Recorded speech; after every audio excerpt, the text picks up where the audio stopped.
ማን ነው እስቲ መጥፋትሽ አሳስቦት የሚደውልልሽ? ማን ነው ጤንነትሽ የሚያስጨንቀው? ደህንነትሽ የሚያሳስበው? ሰላምህ ግድ የሚሰጠው ሰው ማን ነው? እስቲ ማን ነው ያንተ ህመም የሚያምነው? ማን ነው ጊዜውን ሰጥቶ ሊያዳምጥህና የውስጥህን ለመረዳት ግማሽ መንገድ እንኳን የሚመጣው ማን ነው? ኮመንት ላይ ጻፉልኝ እስቲ። ማን ነው ፈላጊያችሁ? ማን ነው በጨለማ ውስጥ የእናንተ ጉዳይ ግድ ብሎት ባትሪ ይዞ እናንተን ለመፈለግ የሚወጣው ማን ነው? አይገርምም?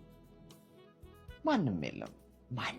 ማንም ያንቺ ጉዳይ ግድ አይሰጠው። ማንም ስለ አንቺ መብላት መጠጣትና የጤናሽ ጉዳይ፣ ጨለማ ውስጥ መሆንሽ፣ ጭንቀትሽ፣ መክሳት መጥቆርሽ፣ ማጣት ማግኘትሽ የሚያስጨንቀው ማንም ሰው የለም ከአንድ ከፈጠረሽ ፈጣሪሽ በቀር።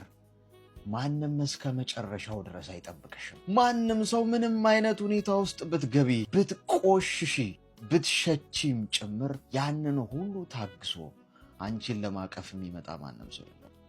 በስተመጨረሻ የሚገለጥልሽ ሀቅ ይሄ ይሆናል። የፈለግሽውን ሰው በዙሪያሽ ቢያጨበጭብ፣ በሰው ብትከበቢ፣ ወዳጅ ቢበዛልሽ፣ አጨብጫቢ ሁሉ እንደ አሸን በዙሪያሽ ቢፈላ፣ እመኚኝ ሁሉም ነገር ጊዜያዊ ነው። ሁሉም ለጊዜው ነው።